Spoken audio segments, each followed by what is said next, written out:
Next on the Shield, football meets robotics. We're talking to Valpo engineering students about a game unlike any other. Plus, the leaves are changing. A meteorology professor tells us how warmer weather can affect the autumn colors we're about to see.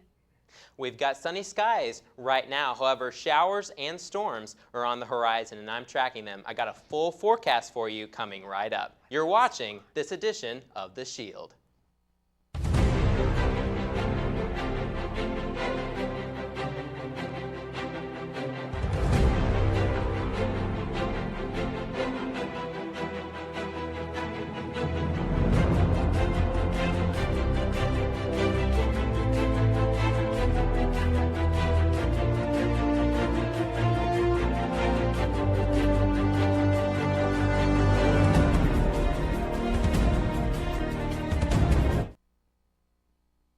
Thank you for joining us on The Shield. I'm James Priewe. And I'm Hilko. This past weekend, temperatures felt rather fall-like, which was a huge relief from the above normal temperatures we had at the beginning of September. While the first official day of fall is September 23rd, and what can we expect for this fall? I sat down with meteorology professor Teresa Balls-Elschultz, who told me that the Climate Prediction Center is calling for above normal temperatures here in Valpo. Moisture and temperatures really do have an effect on the leaves changing colors. Here's Teresa to explain more. A big part of the leaves is where the moisture has been at. So it's the nutrients in the trees that goes into the leaves. So if we have nice looking healthy trees right now, we should have nice healthy color that goes. As we get closer to the equinox and the light starts to go a little bit away, so it's going to react. So it's not getting as much sunlight for the photosynthesis. So we're going to start seeing the greens back off, and so the yellows will start to come in. If the trees are healthy and have had good moisture, which they really have around here, we should have some decent color. Are you ready for some football? Well, robotic football, that is. Storm News reporter Amy Vanderheyden has a look at the way the engineer department is combining America's favorite sport with robotics. What started as a senior design project 2 years ago has now grown into a competitive team for the Department of Engineering. The Crusaders are taking football from the gridiron to the hard court this coming Sunday to take on Notre Dame, kicking off their 2015 robotic football season right here at the Arc. The 11 robot team is undefeated following their rookie season wins against Purdue Kokomo and at their combine this past summer. The game is played 8-on-8 and each robot is operated through a video game controller. Points are awarded as usual, except you can earn points for attempted and completed passes. And it's Jason Toberman's job as the team's wide receiver to catch those passes. Toberman says they have put a lot of practice into Sunday's game, and communication will be key for them to be successful. This is a lot of communication and a lot to make sure that the robots are up and running. So we have a pit crew that's kind of knows, okay, these are in and outs of the robots. These are where we have a lot of issues, so always check there first. So always keep, robots that come into the pits, have them always be coming out really fast. The head of the pit crew is Julia Jenks, a junior mechanical engineering major who has been with the team since its inception. Her job is to keep the team operational and get them back up and running as quick as possible. The hardest thing is being able to make split-second decisions about, oh, what's going on right now? I need to diagnose what's going on with the robots, figure out what their issue is, fix it as quickly as I can so I can get it in and out of the game as fast as possible. For The Shield on VUTV, I'm Amy Vanderheyden. Yet another popcorn festival came and went last weekend. Hundreds of floats rounded through downtown Valpo and the surrounding community. Valparaiso University has been involved in the Popcorn Fest for many years, but it's not as long as you think. VUTV is out with the men's basketball team and Crusader Pep Band to find out about VU's path to the Popcorn Parade.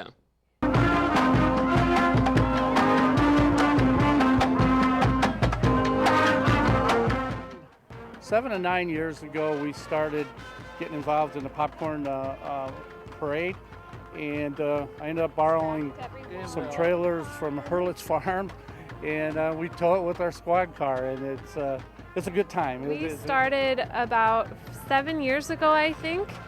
We thought, hey, we're already up early in the morning playing for the race, and Valparaiso University didn't have any representation in the parade. So we thought it was a good way to get involved. First of all, we got a lot of staff and students that attend the parade, and they're all hollering and waving at us. And then local people, they talk about it later on throughout the year. And, oh, yeah, you guys were in the parade, and it was cool. The band was good, and it was a good time.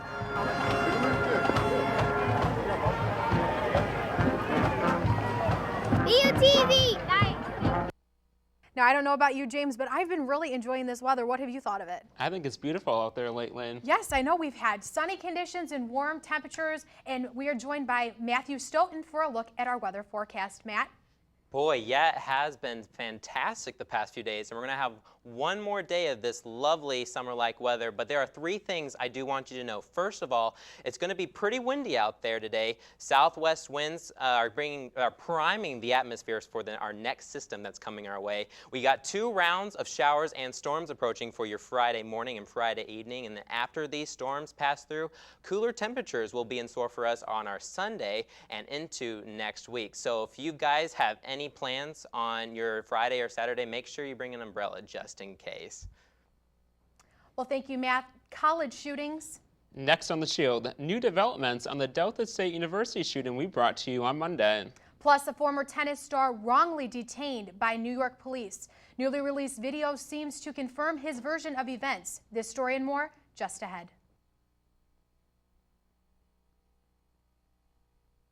Good morning, Valparaiso University. What's a better way to start your day than with a new jam? And WVUR has just what you need.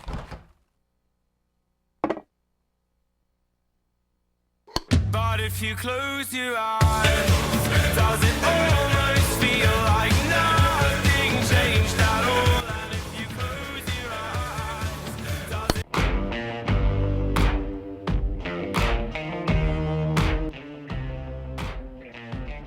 If Daniel won't change your mind, baby, right. Broadcasting sports, news, weather, and music on air, online, and on campus. WVUR is my jam.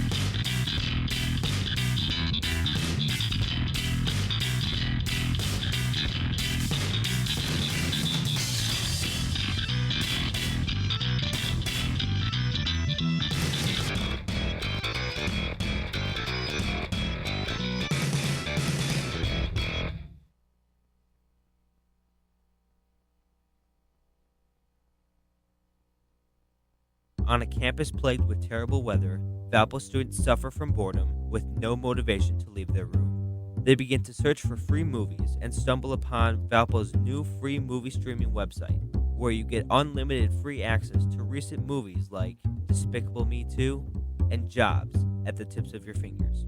So if you're feeling bored, then don't wait. Grab some friends, find a seat, and enjoy a movie on movies.valpo.edu.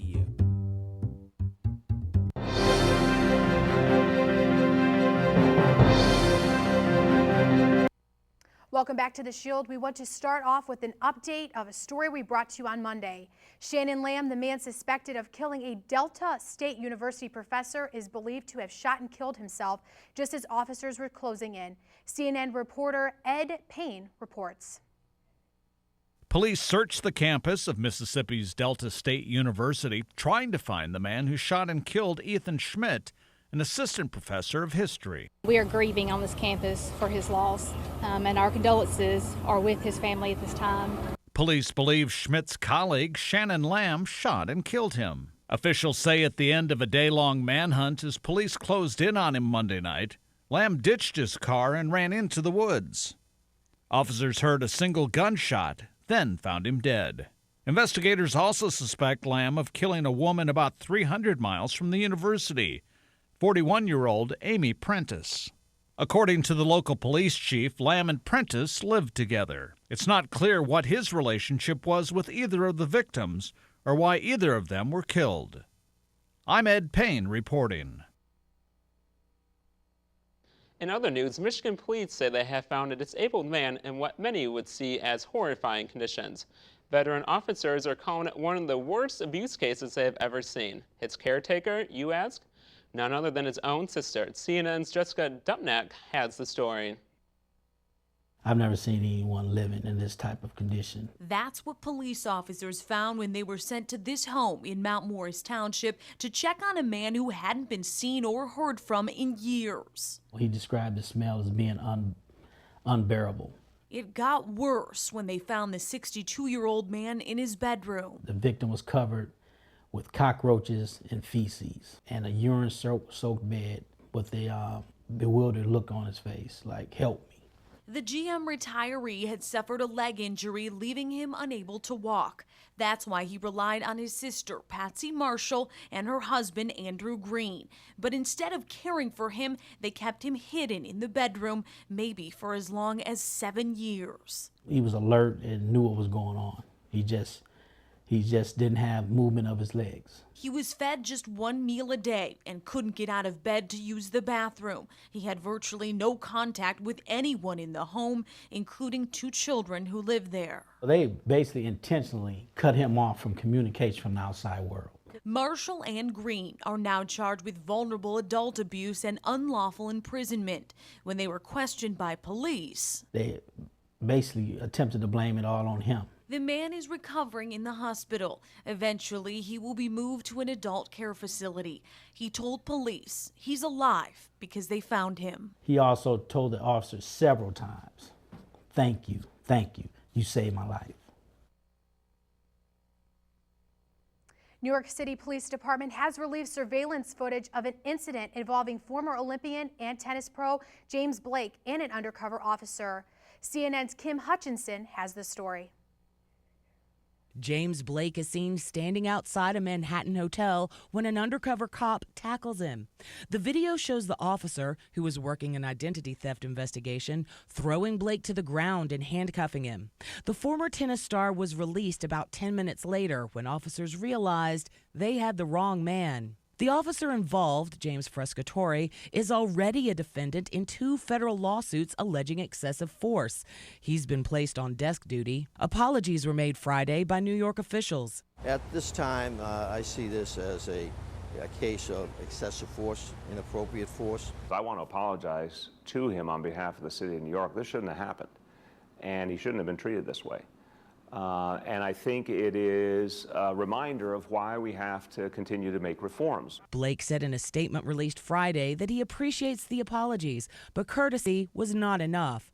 He said he wants to use the incident to help change the relationship between the police and the people they serve. And Blake called on the city to make a, quote, significant financial commitment to improving that relationship. I'm Kim Hutcherson reporting. Now, James Blake has not decided if he wants to sue the NYPD. In an interview with CNN, Blake said he's waiting to see if the city can make the incident right. Meanwhile, the head of the police union says Frescatore was just doing his job and that he shouldn't be disciplined before the investigation is concluded. Well, that does it for national news. Storm Shield meteorologist Matthew Stoughton has your full forecast when we come back. Stick with us.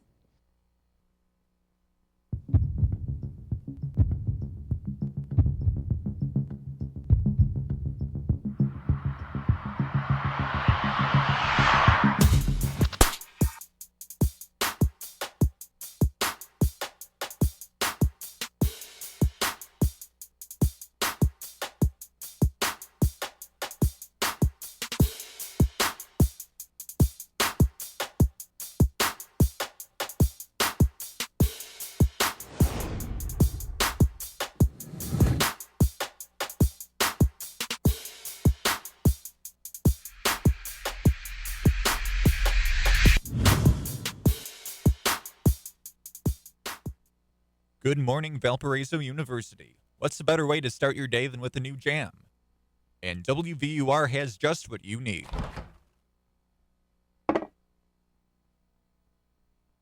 But if you close your eyes, does it almost feel like nothing changed at all? And if you close your eyes, does it...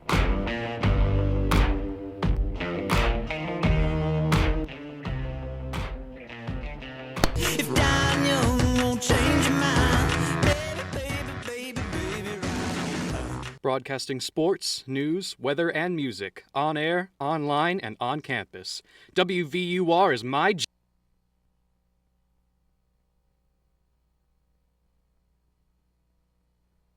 Boy, has it just been gorgeous the past few days. I just wanted to bring up this picture again, looking over the Chapel of the Resurrection. Thanks again to Maria Bruno for sending this in. It's just gorgeous out there, not even a cloud in the sky, and it's going to stay that way for today. However, some showers and storms are going to be approaching on a horizon.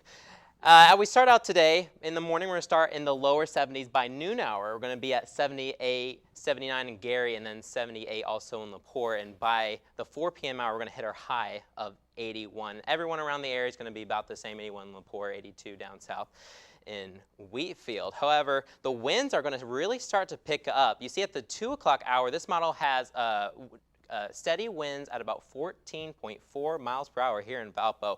These southwesterly winds are going to be priming the atmosphere for the storm system that's going to be coming our way. And they're going to start to die down a little bit by the evening, but still at 6 o'clock, a steady wind of 11.1 miles per hour. So for today, we're going to see a high of about 83 degrees. We're going to be clear most of the day. However, the storm system is approaching. So by the afternoon and late evening hours, we're going to have some of those clouds start to mix in. So our sunset forecast is going to be a colorful one because as the evening progresses, those clouds from the west are going to start to build in.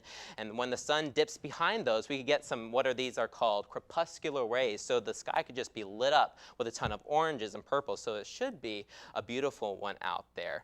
Looking at the future radar for today, you can see the storm system that's trying to get its act together to the west. However, if we zoom into our area and progress it a little bit forward, by tomorrow morning, I should say, by 6 o'clock hour, we're going to start to see the line of showers and thunderstorms move into our areas. So places in north central Illinois to Chicago and then over here to Valparaiso, we're going to see that cold front bring in a line of showers and thunderstorms.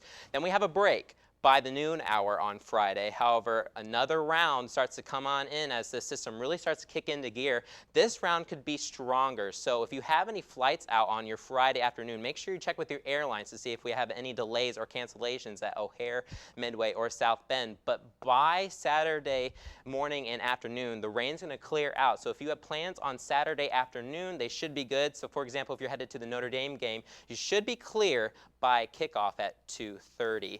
We could see a lot of rain coming from this system. So by the second round, we could have actually 3.1 inches fall here in Valparaiso. So for today, once again, we're going to be clear, and we could see some of those clouds start to move in by the end of today. However, tomorrow early morning, we're going to see the showers and thunderstorms start to move in. Second round comes in on Friday evening and will last until Saturday morning. However, once the storm system moves out, we're going to clear out for Saturday evening, and Sunday should be clear.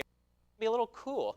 Our high temperature is going to be 68 degrees, and then Monday temperatures are going to be in the lower 70s. So it's definitely going to feel a little bit cooler. However, we're going to be closer to average because our average around this time of year is in the low 70s. So we've actually been enjoying some above average temperatures for the past few days. So by your Sunday, if you have any plans, it's going to be gorgeous. Maybe bring a jacket. Could be a little brisk out there, but it should be just spectacular for you. Well, awesome. I know I've been enjoying the sunshine and the beautiful conditions, so this rain will be a relief. Definitely. Well, thank you, Matthew. Coming up after the break, Katie Nickolaou has an update on your Crusader athletics from the past week. Stay with us.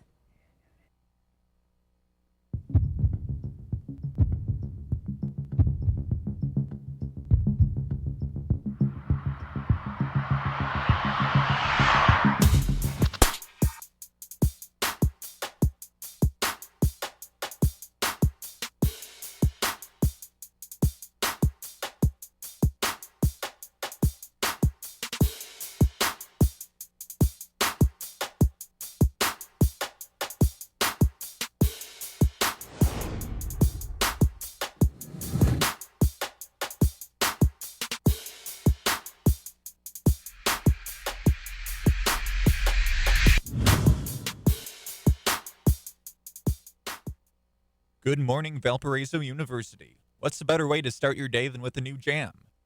And WVUR has just what you need.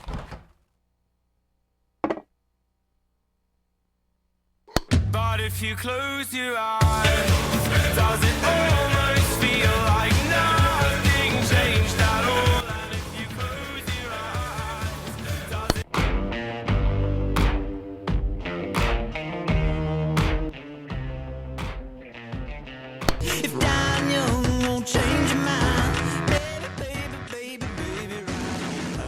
Broadcasting sports, news, weather, and music on air, online, and on campus. WVUR is my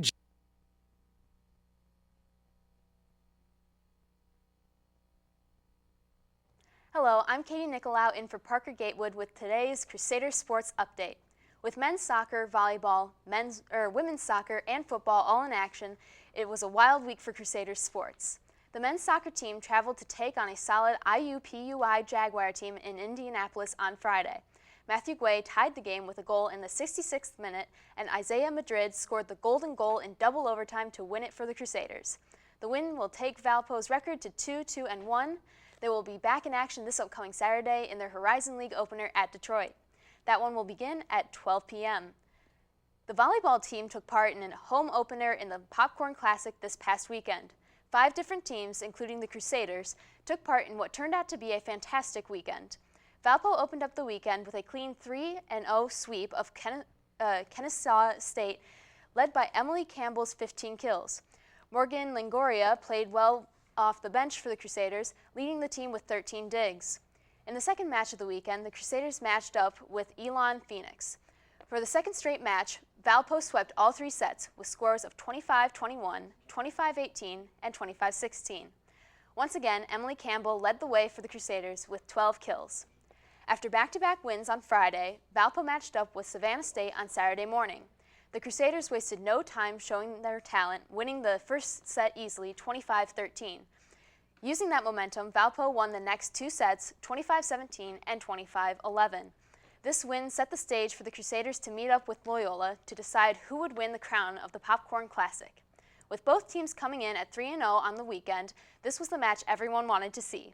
The first set led up to that hype, although Loyola ended up winning it 25-22.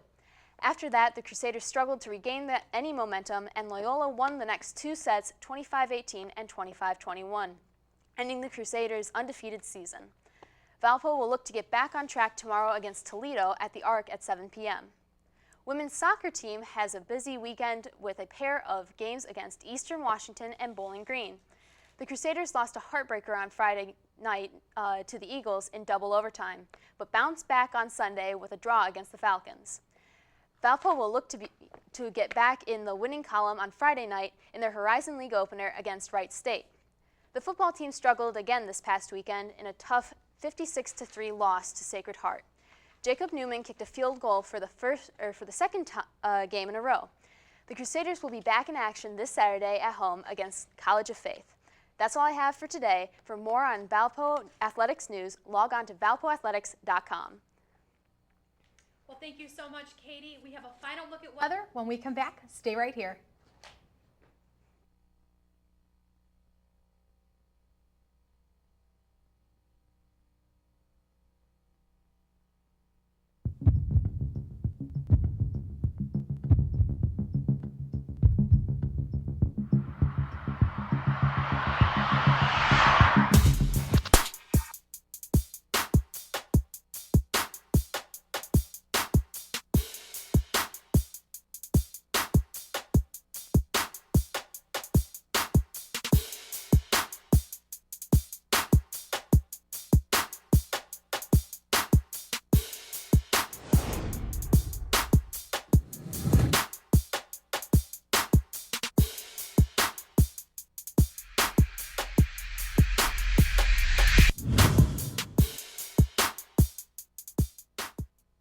Good morning, Valparaiso University. What's a better way to start your day than with a new jam? And WVUR has just what you need.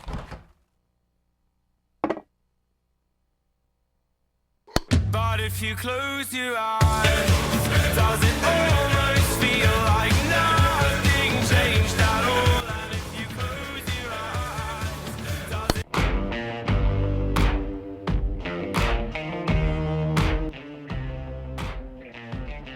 If dying young won't change your mind, baby, right. Broadcasting sports, news, weather, and music on air, online, and on campus.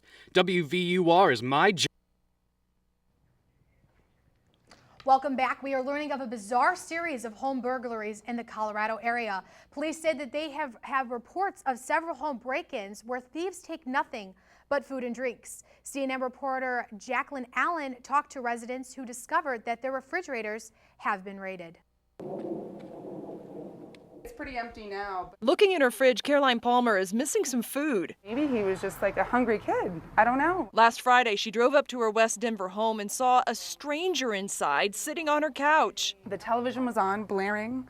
He was watching Japanese anime cartoons, like on my Netflix account. As soon as he saw her, the kid bolted out the back door, leaving behind a bizarre scene. Had eaten an entire bag of beef jerky, and then there was a box of raisins. Oh, just the screen that they broke out. A few days later, a torn screen was the tip-off someone had broken into this East Denver home. Another clue, a half-full can of Mountain Dew. Drawers open in the bedroom, in the basement desk, one of them in the kitchen open.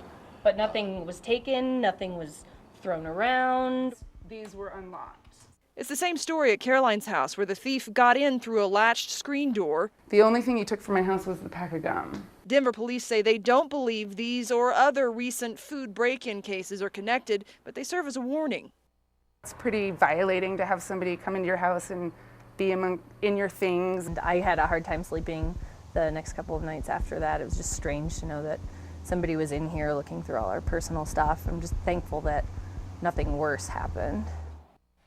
Matthew joins us for his final look at your storm shield forecast. Matthew, what does next week have in store for us? So far, next week looks great. We're going to be a little bit cooler by Sunday and Monday. However, we got to get through some showers and thunderstorms on your Friday and Saturday. So once again, if you have any travel plans on Friday or Saturday, make sure you give yourself a little bit extra time just in case some of the showers and thunderstorms are particularly strong. So if you have any plans this weekend, you're going to be good by Sunday for sure. And then next week, we're going to be a little bit cooler, but closer to average, so not as warm as we have been the past few days. Well, I don't know about you, but I'm looking forward to that cooler temperatures. And stuff. Yeah, I'm ready for fall to start. Too. So. Yes, it's going to feel great out there. Yes. Well, for all of us here at The Shield, that concludes tonight's show. For Matthew, James, and Katie, and myself, have a great evening.